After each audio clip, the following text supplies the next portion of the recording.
Leo niko na mtu mmoja muhimu sana hapa kwangu, ni mtu ninayemheshimu sana. Ni mtu naweza kusema namba moja katika heshima kwangu, hata kama dunia nzima itakataa kumheshimu. Mimi nampa heshima kwa sababu ni mtu wa kipekee. Yaani ni mtu wachache sana duniani. Ni mtu ambaye yaani kama ingekuwa kama ningesema wakati ule Mungu angesema nani tena ungenea kama Musa uso kwa macho, huyu bwana leo na atakayezungumza ndio ni Musa wa leo. Mimi namuona kama Musa kwa sababu ana hatua ambazo hakuna mtumishi mwingine sijawahi kusikia. Mimi nimetembea na wajua watumishi wengi, nimekaa nchi 12 na wajua tu. Huyu mtu kwa ufupi kwa sababu huyu nikimwachia hapa anaweza masaa 5 anaongea, atakuwa na saa Marekani. Yaani tutakuwa tunaendelea naye kwa portion. Hii ni kwa ajili ya kumpa Mungu utukufu. Huyu bwana ni dealers wa madawa ya kulevya mkubwa. Yaani wale waanzilishi wa madawa ya kulevya Tanzania wanaoruka na ndege nchi zaidi ya 32 anatembea kwa ndege. Huyu bwana Kariakoo inaanza sijui kuleta sijui viatu sijui anajifaa kuleta hizi raba mtoni hizi. Huyu jamaa ndo mpiga dawa ya kulevya. Huyu mtu ana passport, anaondokea akiamua kuondokea Malawi, akiondokea Msumbiji, akiamua kuondokea Kenya, ndio anavyoondoka kwenda kufuata biashara ya madawa nini? Ya kulevya. Pakistan kote huko amezunguka, India wapi, kila mahali. Yaani kama vichochoro vya Manzeso na vijio wewe. Huyu bwana niko naye hapa ndani. Lakini leo hii ni mtumishi wa Mungu. Amen. Huyu mtu si orofa. Kuna watu wengi mimi wanachukia, ndio maana nilimwambia Mungu nifanye niwe tajiri au niwe na fedha nikutumikie vizuri. Kwa sababu kuna watu wanasema hawa ukikosa kazi tu, ukipata elimu, ukikosa cha kufanya tu, nenda kaanzisha kanisa hapo. Huyu sio wale wa kuanzisha kanisa kama mnavyojua, wa kwenda kuanzisha kanisa hapo. Ni mtu Mikocheni karibu na kanisa la Mama Lokatare pale, ana nyumba yake pale. Jirani na mtoto akukaa hapa pale, ana nyumba pale. Sehemu ambayo nyumba yake ya thamani ya bilioni 4 huyo. Ana nyumba, alikuwa anajenga ghorofa 3 pale Sinza madukani. Ana nyumba vyumba 40 pale. Huyu ni mtu ambaye ni mzito. Nataka ashuhudie, lakini moja ya jambo alilofanya kwangu ni kama mtoto kiroho, kwa sababu baada ya kuwa na wito akawa anazunguka. Mimi nikanaishi Botswana wakati huo 2002, nampigia simu, uko wapi McDonald? Ananiambia mimi niko sijui na Arusha hapo, tunaenda Arumeru huko. Nikamwambia haiwezekani, never ever. Huwezi kuuza madawa kulevya dunia nzima unaijua, unatembea na passport, unaruka na ndege kila aina ya ndege, British Air sijui nini. Alafu eti leo eti unatoka tena Mungu anakuinua alafu anakupeleka kijijini. Nikasema sio Yesu. Wewe ni wa kurudi kule ulipouza madawa. Uambie habari za Yesu. Amen. Kwa hiyo panda basi, panda ndege njoo Botswana, nikaanza kuonyesha video vipya. Akapanda basi, akaja Botswana, nikampeleka Botswana. Huyu na South Africa anajua kabla yangu, lakini alipookoka alikuwa haijui. Mimi nikampeleka huko Namibia, South Africa, wapi, kafungua makanisa ya kutosha. Sasa kuna kipindi fulani huyu bwana akaniambia, mtumishi, mimi naenda Marekani. Kapata mwaliko. Baada ya kuzunguka akafungua makanisa huko. Amekuja tu na barua hivi kama nyeupe. Barua ya mwaliko tu, haina chochote. Haina big statement wala nini. Mimi nikamwambia, bwana, mimi sikuombei kama wanavyoombea wengine. Chukua Joshua 1:3. Popote utakanyaga miguu yako. Ukifika ubalozi wa Marekani, kanyaga, chukua visa. Kikarabashoko. Yes. Kanyaga, chukua nini? Visa. Hakuna discussion. Kaondoka na karatasi yake hivyo hivyo. Amefika kwa consulate wa Marekani, anaangalia, anaanza kumdharau. Unataka visa ya Marekani na karatasi ya mwaliko? Una big statement. Hatujui utaishije. Wewe ni nani akapewa karatasi jaza? Umetembea nchi ngapi? Alijaza nchi hizo tembea zote pale. Sasa vikajaa. Mashaka. Yaani kwa kukosa sehemu kwa kuongeza tena. Consulate akashangaa. Wewe umetembea nchi zote hizi. Sikuona una big statement. Kwa ajili gani? Akaambia mimi deal of drugs. Nilikuwa nauza madawa ya kulevya. I was a killer. I was a killer. I'm going to South. I'm going to America. Now to go to give resurrection. Exactly. To arise the dead. Anakwenda sasa Marekani kuwaambia kwamba mimi nilikuwa dealers wa madawa ya kulevya, nimeokoka, acheni hiyo biashara. Akapewa multiple visa. Yaani anaruhusiwa kwenda Marekani, kurudi akikama amesahau kitu, aende tena, amesahau kitu, aende tena. Ni watu wachache sana duniani. Uchukue kesho yake visa 2 days baada ya kwenda siku 21. Haya, sasa karibu na jitambulisho ni nani, alafu asante ndugu mtangazaji na asante kwa ajili ya babangu, ni babangu wa kiroho na mheshimu sana. Amina. Fanya kazi ya madawa kulevya kwa almost miaka 10 cash solid 10 years. I put cocaine in my stomach. Naweka cocaine humu na kwenda Italy, na kwenda Denmark, Uingereza, mainchi yote ya Ulaya yote Yugoslavia, nashuka pale Belgrade, na kwenda Zagreb, Ljubljana, paka huko Napoli kipindi kina Maradona wako Napoli mwaka 90. Kwa mimi nilikuwa namuzia madawa kulevya na Maradona mimi tumezaliwa siku moja tarehe 20 mwezi wa 9 59. Kama vile rais wangu mpendwa marehemu Dr. Magufuli naye amezaliwa tarehe 20 mwezi wa 9 59. We are the same day. Tumezaliwa siku moja.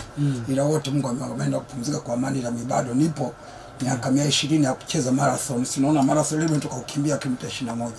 Lakini nakimbia kilomita 42, medali 52 kwa miaka 5. Hiyo umepata leo hiyo? Leo nimepata leo. Okay. Lakini na medali 52 kwa miaka 3. Nakimbia kilomita 42. Wow.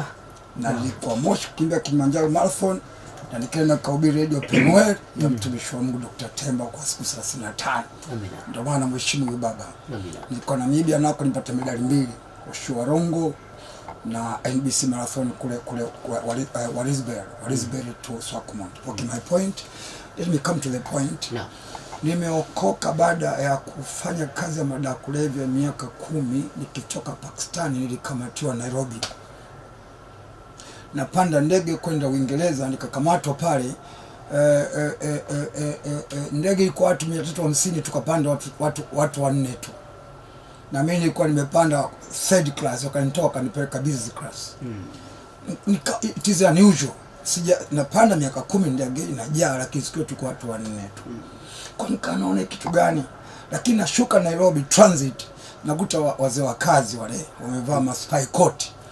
Maaskari wanaitwa Interpol. Wanaambia we are police officers, we are here to do a work with you, want to do a work to work on you. Tutaka kufanya kazi juu yako. Kama okay, you are welcome. Wakaambia we suspect that you have a drug, you are a drug dealer. Sasa nikakuta labda ndo maana ndege imenichukua mimi peke yangu kwa ajili ya swala hili, lakini Mungu akafanya kwa hicho kitu. Okay, my point ni wakaniweka chumba hapo, nimekaa siku 3. Mimi nimekataa, mimi sio mza madawa kulevya, lakini siku 3 madawa kwa tumboni. Kuna dawa tunameza kidogo, tunavuta ina lugha mbaya inaitwa katamavyo. Yaani huwezi kwenda choo siku 3. Na unakuwa na nguvu, mtu akikufinya hata ufinyiki. Na unakuwa na nguvu kuliko kawaida. Sasa siku 3 zikiisha mpaka unaenda choo, nikuweka kandoo pembeni. Moja ile mpaka ndoo pale nikatoa zile drugs. Baada ya siku 3. Drugs zikatoka pale kilo 1 na point kama point 2. Ni vipisi vinakuwa karibu 120. Kwa hiyo ikabidi shtakiwe pale Nairobi International Airport, wakanipeleka kwenye mahakama kuu pale. Ilikuwa tarehe 14 mwezi wa 4 mwaka 99 ndio Yesu kanitokea, nilikuwa gerezani nimehonga dola 12,000. Cash money milioni 25. Wamekula wa Kenya, kaniweka jela. Sasa kule jela kule ukikamata tu namna hii chao 5, chumba cha watu 70, tumekaa watu 170. Ndipo mchungaji Kariuki akaja usiku, tulikuwa ghorofa 3 inaitwa Barracks. Akaja akasema nimetumwa na Mungu, nimekaa ndani humu kwa muda wa siku 14, sina kesi. Lakini namuuliza Mungu, ambaye kuna mtu wangu nataka nimuokoe. Akasoma neno katika kitabu cha Ufunuo sura 3:20, nasimama mlangoni nabisha hodi. Mtu akisikia mlango afungue niingie. Nikasema mimi hapa. Maana nilikuwa nasikia kiu ndani yangu kikali sana kumwabudu Mungu wa kweli. Naangalia Waislamu walikuwa pale na abudu, nikitaka kwenda nifundishwe wasema hatujui. Sasa alipokuja Samuel Watebe alikuwa na Biblia ananifundisha pale. Alipokuja huyo mchungaji Kariuki, hapo ndio nikampokea Yesu na akanifungua macho tarehe 18 mwezi wa 1999. Akaniponya ukimwi moja. Kakangu alikufa ukimwi, ndugu wangu alikufa ukimwi, na marafiki zangu wamekufa ukimwi mwaka 99 wako 60. Roundabout wote wanazunguka na wote wamekufa ukimwi, wote ukimwi. Mimi mtu wa Mbeya, japo sio Mbeya. Ukiokoko naacha Mbeya. Si unajua watu wa Iringa nao wanalingalinga Kigoma Goma. Sasa hivi pia Mbeya wanakusikiliza hapa. Thank you. Na wasalimie kidogo. Wananijua Mbeya wanaita Paradise. Nilikuwa na makosta na Costa Paradise. Walikuwa wanakodisha Yanga, Simba, Changa Rangers, Batabuli. Naweza kununua Costa 3 per day. Kwa hiyo wakaniita Paradise, na maduka viatu nachukua viatu Italy, lakini vile kuzugia, ila mimi napeleka dawa drug. Na maduka kali. Tunataka kusema hivi, ndio maana nilisema hata siku ya kwanza kwamba hizi wito uko tofauti. Thank you. Tumeitwa tofauti. Thank you. Na kwa kuwa tumeitwa tofauti, kila mtu you offer what you have. Thank you. You can't offer something you don't have. Thank you. Unawapa watu kile ulicho nacho. Thank you. Huwezi ukampa mtu kitu usicho nacho. Thank you. Na zile ubiri za mazoea kwamba anahubiri kama fulani anavyohubiri, hizo sio ubiri. Thank you. Hubiri ni kile kitu Mungu alichokuambia. Kuna mtu anaambia nenda Milionawi kapige kelele, go and shout. Thank you. Thank you. Go shout. Ndio ilikuwa ndio limitations zake. Lakini Biblia inasema katika Wakorinto pia, Wakorinto wa kwanza, kwa sababu Biblia iko kichwani na mimi nataja wewe unataja. Thank you. Mwaka 12 kuanzia mlango wa 4. Wakorinto wa kwanza 12. Thank you. Kuanzia mlango wa 4. Ndio. Maandiko yanasema wazi kwamba ziko karama aina mbalimbali kwa watu. Thank you. Kuna karama, kuna vipawa, kuna matumizi ya hizo karama na vipawa kwa aina tofauti. Thank you. Point yangu ikoje ni kwamba McDonald, Mungu alikuita katika kazi ambayo ni ajabu ili leo kuwe na ushuhuda. Thank you. Mungu akakupona HIV, mtu anaenda High Court ya Kenya, mahakama kuu. Anamwambia jaji mzigo ni wangu. Lakini kuanzia sasa jana nimeokoka. Kuanzia kesho naanza kazi ya Kingdom.